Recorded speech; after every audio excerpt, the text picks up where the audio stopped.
Hello again.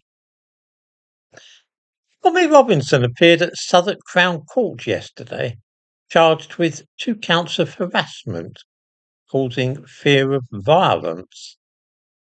If the possible consequences were not so serious, then I would be tempted to laugh at the allegations which have been made.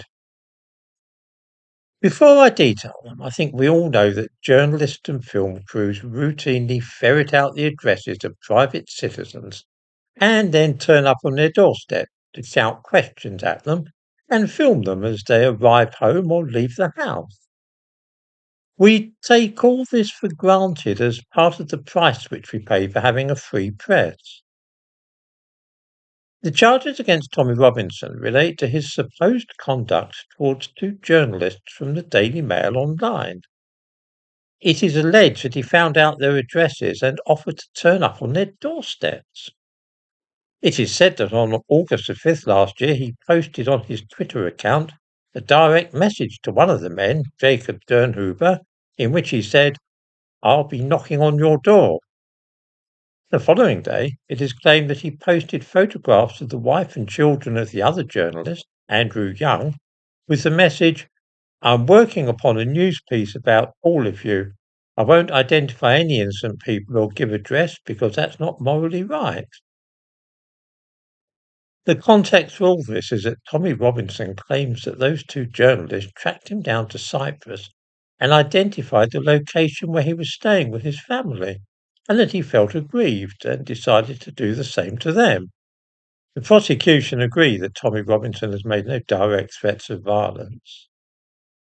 Of course, we are able to report upon this case, although not to comment or speculate whether or not we regard the accused person as being innocent or guilty.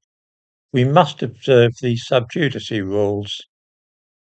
I think, though, that it would not be unreasonable for those reading of what Tommy Robinson has supposedly done to ask themselves whether or not, even if the case were to be proved, those actions are really likely to put anybody in fear of violence. However, that is for the court to decide. I will limit myself to saying that many journalists working for the mainstream media make an absolute nuisance of themselves and pester people relentlessly after having tracked down their private addresses and turned up outside their houses. Many of us view this conduct as intrusive and faintly menacing, but we are always told that it is the price we have to pay for having a free and open press in this country.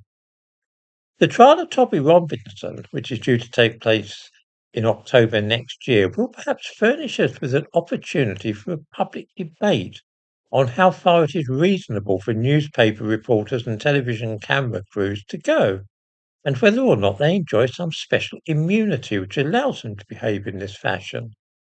If they are permitted to act like this, does that mean that we, the public, can also carry on in the same way?